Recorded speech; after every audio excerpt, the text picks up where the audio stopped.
Welcome, everyone, to the Pockets of Knowledge podcast. I'm your host, Desiree Stanley. And with me today, I am so looking forward to this conversation, is my guest, Gina Ramsey. How are you today, Gina? I'm doing great. Thanks for having me. Excellent. And as I said, I've been looking forward to having Gina on the show. We're going to be talking about Gina's experience. She is a self-proclaimed authorpreneur, and you just recently had a book published, and it's Burnt Gloveboxes, Embracing Life When It Goes Up in Flames. And I Yes. love the title. And so you've got to tell us all about it. First of all, what's an authorpreneur? And then tell us how you came up with that title. So it's kind of a funny story. I was told, when you become an author, you now have a business. And so I'm like, business name, what should I pick? And I'm like, okay, instead of an entrepreneur, I'll be an authorpreneur, which is an author that is an entrepreneur. And so my book writing isn't the only thing that I'm doing with being an author. I'm a marketer now and I'm doing all the things. And in addition to that, I also a facilitator for a writers networking group that came out of the Irma Bombeck conference, the online conference that we did. And a bunch of people said that they wanted to have a writers group, a networking group, and a lot of them are aspiring humor authors, but they just don't know what to do next. So I help them connect to resources and the professionals in the field if they need a publisher or anything, a marketing person, web designers. I have like a whole slew of people that I'm connected with. So I help to connect them so they can realize their dreams as well. Oh, that's awesome. Thank you for sharing Thanks. that. And so where did the title for your book come from? So it's a funny story. I had all of these things. We moved from the Chicagoland area to Wisconsin in 1992, and we started having all these crazy things happening. Just Murphy's Law story. So for those of who aren't familiar with Murphy's Law, it's if it'll happen, it's going to happen to me or our family or our friends. So these things kept happening, and through the years, people would say, you need to write a book. These things are hilarious. These stories are great. And I kept saying, yeah, it would be so cool to have a book. So fast forward to the future, I actually had a glove box that burnt up and it's in this book. And with that, as soon as that happened, I knew that had to be the title for the book, Burnt Glove Boxes. I was so excited about that. So then I came home and I typed out my outline of like what my story titles would be, like what I envisioned them to be. And I put that outline in a manila envelope and wrote Burnt Glove Boxes on it. And I carried that everywhere I went for 20 plus years. I brought it on vacations just in case another story happened. A lot of times I have myself thinking I was going to start writing the book, but never happened. Until just recently, so. Oh my gosh. Well, you're going to have to tell us a little bit more about what actually happened with the glove box, setting on fire. But Yeah. I want to touch on a couple things that you mentioned. Number one, I love that you became kind of a connector of people in helping other aspiring writers to find resources. I love that because I'm sure you went through that experience yourself, trying to find those people to help make your dream come true. So that's fantastic. And then also this idea of I've got to write a book and you're like 20 years down the road and finally it happens, because this is not all that you do. You actually are a social worker by trade, right? So Yes, that is yes, still something that you do as a full-time job. yes. Yeah, I found out becoming an author, you don't quit your day job right away. You don't get rich off the first book, and really that wasn't my intention, would that be awesome? Yeah, that would be awesome. I'm still shooting for getting on Good Morning America, but my goal was to bring laughter and joy to our world, which is it's so needed. Yeah. Yeah. And so that actually leads me to a question, and that's something that you have shared about how humor and, laughter is really been a part of your health and well-being, if you will. And so talk with us a little bit about that. What are your thoughts on that and how has that helped you? Yeah, so with my social work profession, I have done trainings with folks on like reducing anxiety, reducing depression, health and wellness. And a lot of the things that I've taught folks, there's a lot of science out there that says deep breathing, meditation, singing, watching funny things, having a sense of humor, all of those help to kind of calm your nervous system, kind of pull you out of that fight or flight and help decrease your heart rate and relax your muscles. So ultimately, it's a whole body healer. I was raised, my dad was a funny person and always making jokes and goofing around. And if I remember correctly, like he always kind of looked at the brighter side of things. And so that's probably where I got that whole like finding the funny in life's mishaps. Life's too Mm, short, you know? yeah, for sure. And you're absolutely right. There is study on study that talks about how humor and laughter really make such a difference in our well-being and just our sense of how we're feeling, right? A good belly Yes. laugh almost always makes us feel better. So 100% agree with that. Let's take a moment now, if you don't mind, and dig into a little bit more about the writing process. Because as we've said, you've got a full time job, you've got a family. And so, what was that writing process like while trying to maintain your regular life? Yeah, that's a great question. I joined a women's networking group and they have a lot of guest speakers that talk about marketing and all of these different things. And I thought my husband and I also run a business in addition to all this other stuff. So I thought, well, that's really pertains to what we're doing with the business because I do a lot of the marketing side. So I decided to join and the lead of our Friday chapter, she told me about NaNoWriMo, which is November writing month, and you write a novel in the month of November. And I asked her, how much does it cost? And she said, it doesn't cost anything. Well, many of the women in my chapter are published authors. And I was like, ooh, this is kind of cool. Right up my alley. I'm interested in doing this. So I thought, why not? I'll start writing my book. I pulled out that folder, I pulled out my chapters, and I just started hammering away at it. And my writing process, that would happen in the evenings. And so probably about 9, 10 o'clock, I'd start writing and I'd hammer on it until about 2, 3 in the morning, hit the bed, few hours of sleep, get up in the morning. To be successful in life, you really have to just like put in the effort if you want to reach your goals and dreams. And you can't just sit back and hope that it just comes to fruition without doing the work.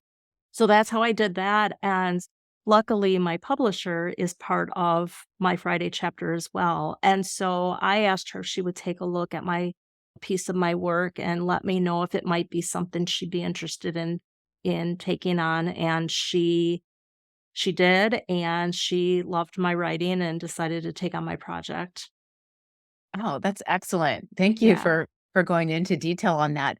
Yeah. And what you said about we have to make the effort to make our dreams come true. We talk about these things that we want to accomplish, and until we actually get into it and start doing it, it's not going to happen. It doesn't matter how much we wish for it. Unfortunately, Yeah. that would be great. But my goodness, to be working on that from such a late time in the evening until really early morning, and then getting up and doing it all again. You're self-employed, your husband and you having a business and the social work and your family and, the writing. That's just fantastic. Yeah. Way to really just knock it out. Yeah. But I want to talk a little bit about the experience that you had you mentioned that your publisher is in this group. And when you submitted the writings to her, what was your thoughts about it? Because I Yeah. imagine there was probably some feelings of like, oh my gosh, what are they going to think? Is this going to be okay? Is it going to be good enough? Yeah. Yeah, actually, that is exactly what I was thinking. I thought my friends, my family, they love these stories. And I continuously through these years, I'd every so often have someone reach out and say, "When are you going to write it? When are you going to do this?" But I saw it as a professional in this field who's trained going to think that it's as good. And so she reviewed that short section that I sent her, and then she scheduled another meeting with me, and I just was, like, sweating. I was like, "Oh my gosh." I was afraid she was gonna say, "Never pick up a pen again." "Don't quit your day job, keep doing what you're doing, because this is like, you don't do this again." Well, everybody's seen the American Idols or the where the person gets on there in a duck suit and they say that to them, "Don't do this again." But she got on the call and she was laughing right when we got on the call, and she said, she said, "You have a gift." She said, "Your writing is so funny." She said, "I love the poultrygeist story. I had to read that again when I was eating my breakfast this morning, and that sausage story, that was hilarious." And she compared my writing to Irma Bombeck's writing, which I took as quite the compliment. I had this, still have the stinking thinking going on from time to time, and just wondering, is it good? Like, I wanna bring joy to people's lives, and that's what I'm doing, and I have people that tell me all the time that, I love the stories, they uplifted me on a really bad day, or my mom's really ill, and I bought her a book, and to see her laughing on reading your stories on the front porch made me so happy, and parents are reading it to their kids for bedtime stories, so I take some pride in that. There's a lot of humor books out there that have a lot of language in them, and I have a few of them, but they're not appropriate for certain ages. I have one word in mind and it had to be in there. But other than that, like, the stories are fun for anyone, and it's creating connections, right? So we're so disconnected in our society. Everyone's on their phones and, just you see it in the restaurants, like families aren't even engaging with each other, and so the fact that there's moms reading the stories to their kids at bedtime, it just brings me so much happiness. That's wonderful. I mean, first of all, I have to say, to be compared to Irma Bombeck is a fantastic honor because, wow, she's just an amazing writer, and so that is just got to make you feel fantastic, and absolutely to be able to do what you wanna do and share these stories and know that you're bringing laughter and joy to other people has got to feel really good, so that's awesome. And so I think that that brings me to, is that part of the reason why you wanted to write it was to give that gift to other people? Mm. Yeah, I said it, and I believe I wrote it in the book too. But I said, if I can bring a smile to someone's face, just bring joy to one person, I've accomplished my goal. And I've, like, left a positive mark on our planet, and that makes me so happy to know that so many people are enjoying this. Awesome. Well, let's go into this story about the glove box and how, if you don't mind sharing, it's just a teaser, if you will, Yeah, and the yeah. listeners will have to take a look and find the book, and I'll include the link in the show notes. But tell us the story about the glove box. What happened?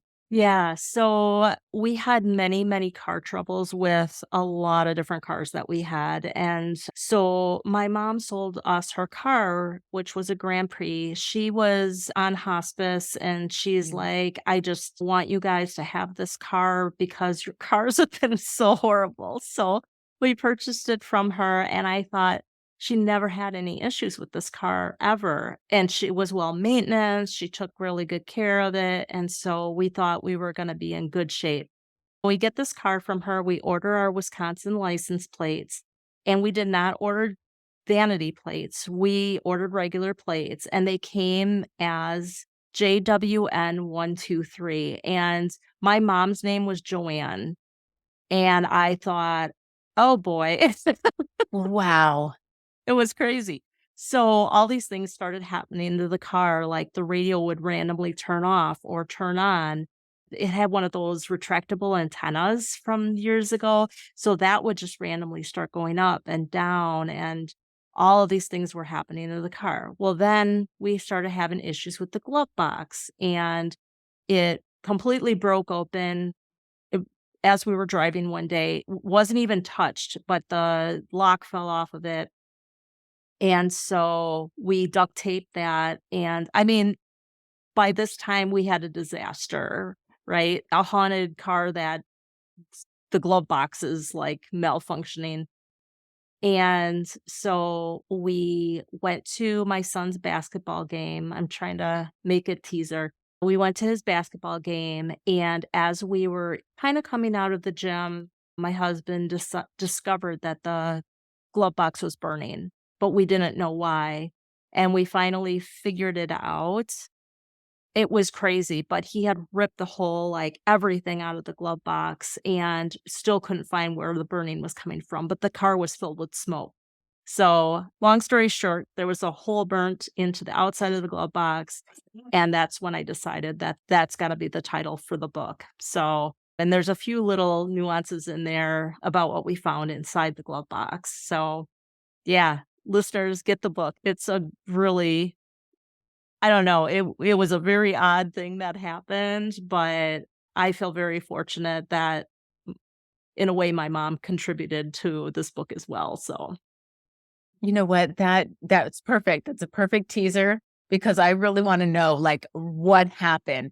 And talk about a wild situation, starting off with the license plate, and then it's almost as if she's, inhabited the car and all of this is happening. So, oh my gosh, I can't wait to read the rest of it.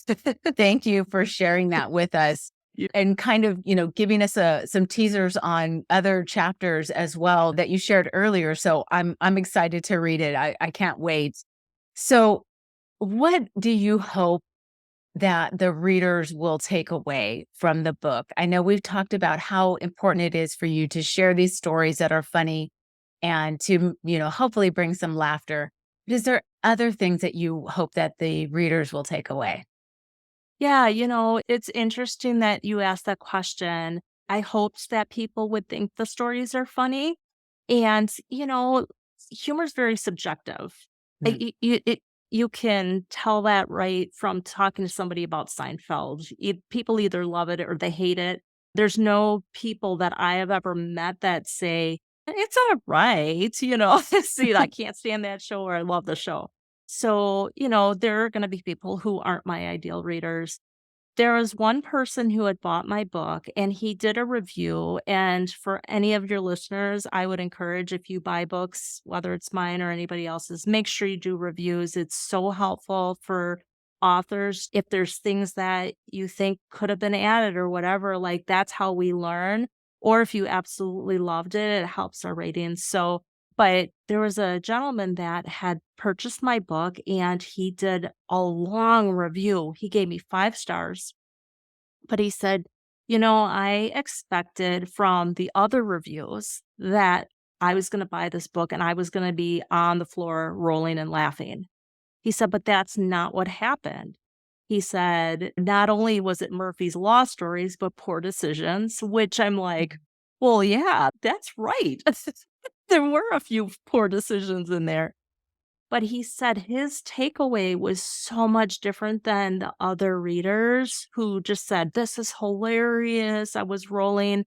He said, "I took away the importance of finding the funny in situations that aren't so favorable Mhm. and the importance of doing that."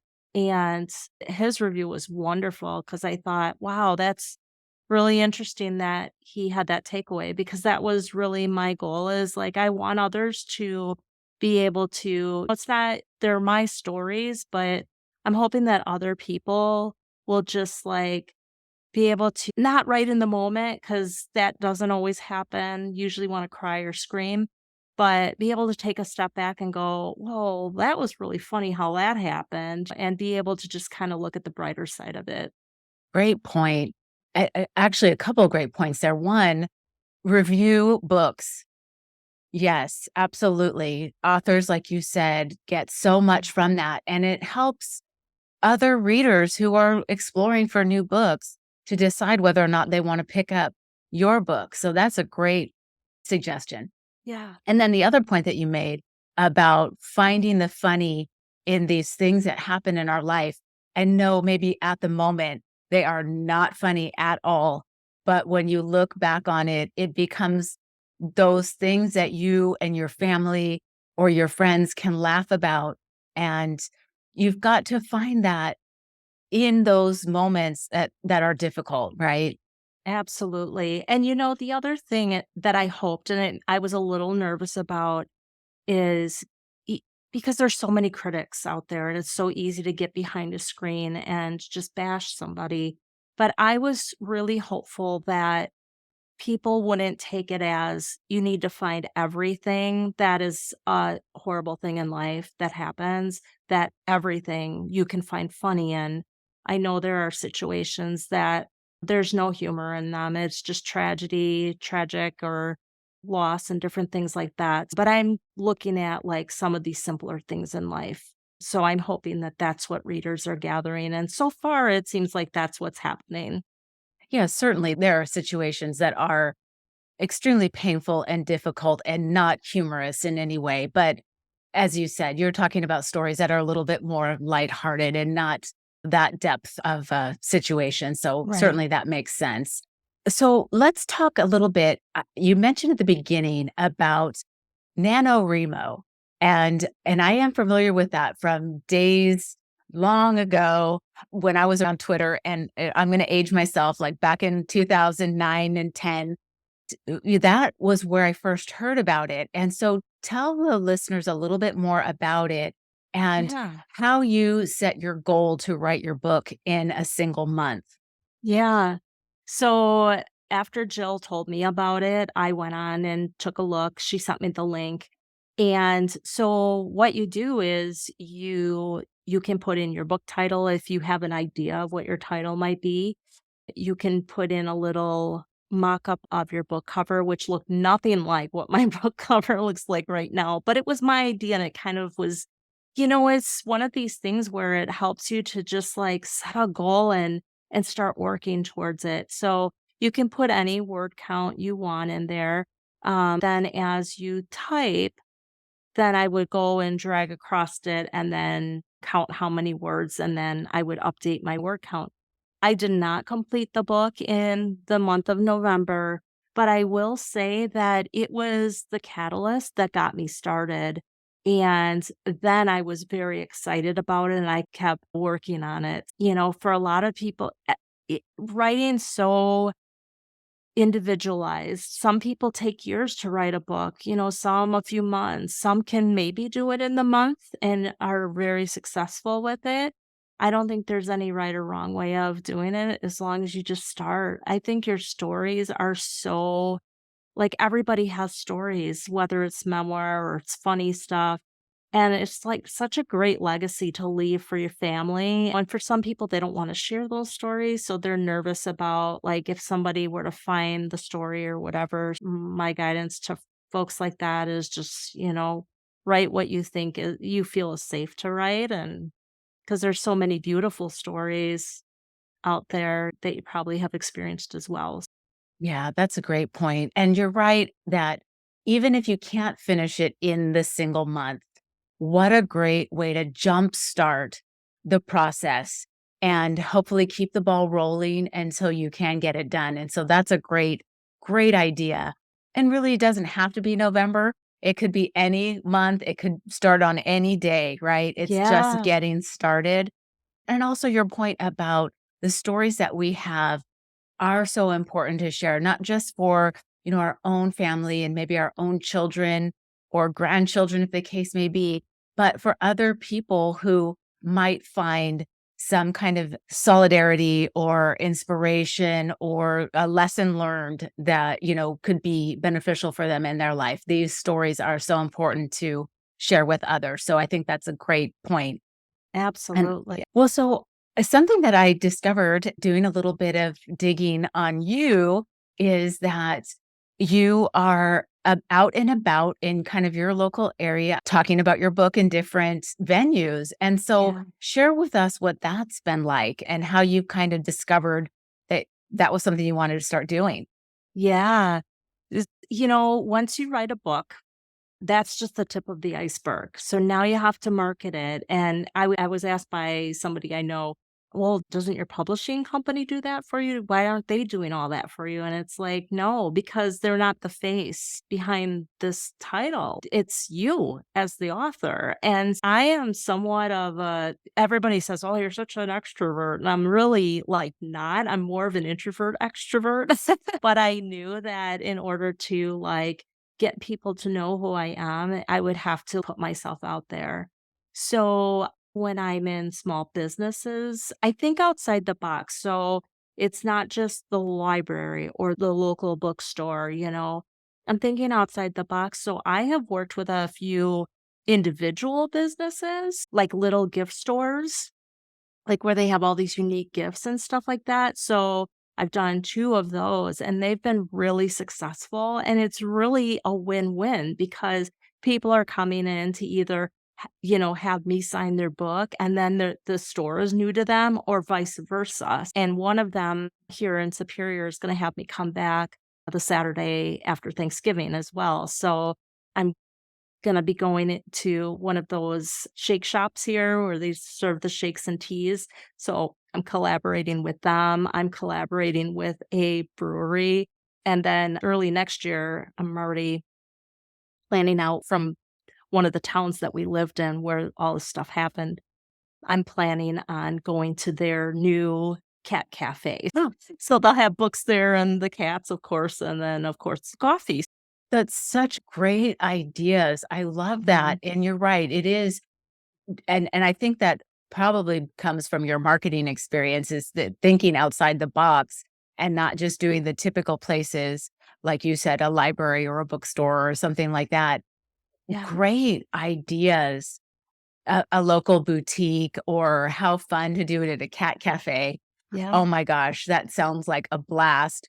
So thank you for sharing those with us Yeah. because I think that those ideas can help spark ideas for others who are considering how do I continue to get the exposure Yeah. for this book that I've written. So yeah, that's awesome.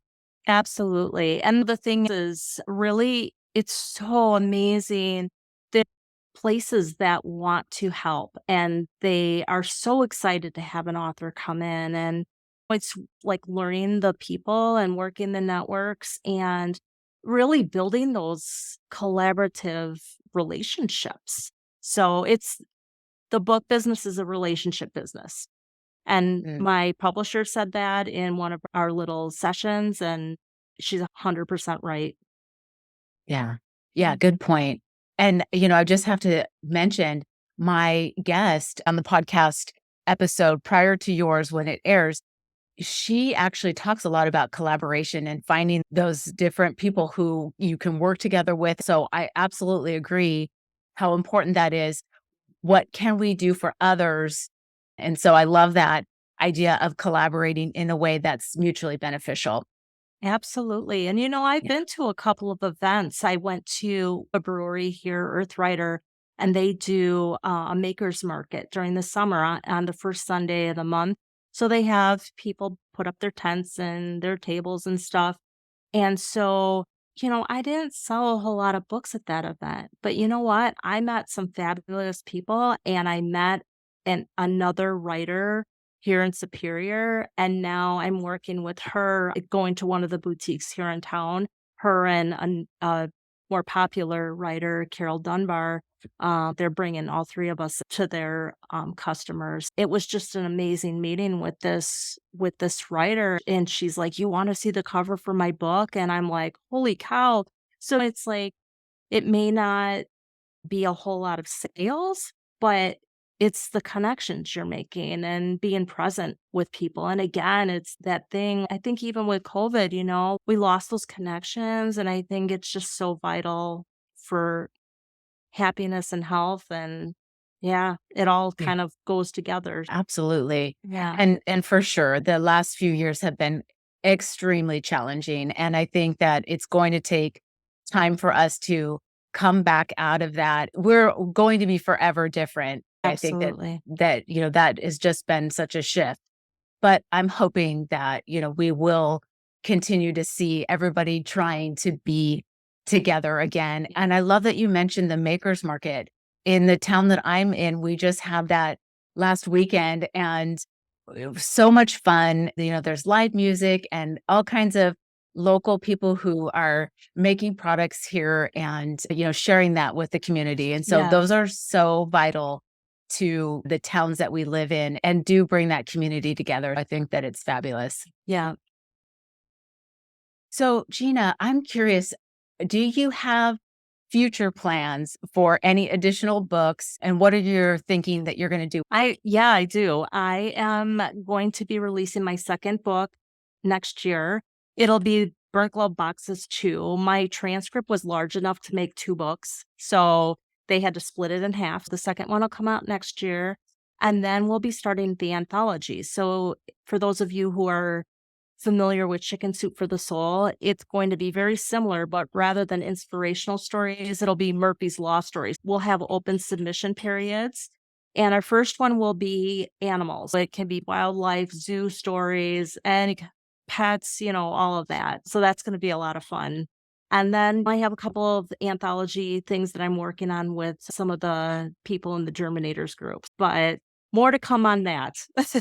Oh, that's fun. So then will they listeners be able to find that information on your website in terms of where to submit stories that they might want to contribute?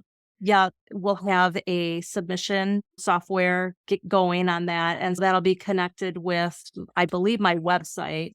And so we'll be doing that. And yeah, we'll have those open submissions, and we have a lot of different fun ideas for themes. Anything from supernatural to pets to cars, vehicles. So yeah, it's going to Yeah. be a lot of fun. Excellent. All right. Yeah. That sounds great. Looking Yeah. forward to it. Well, Gina, I always love to ask my guests what books that they are reading or have read, or maybe podcasts that you're listening to that you think have been influential or beneficial for you that you would like to share with the listeners. Yeah, absolutely. Some of the books that I have read that I just find so wonderful are inspirational stories.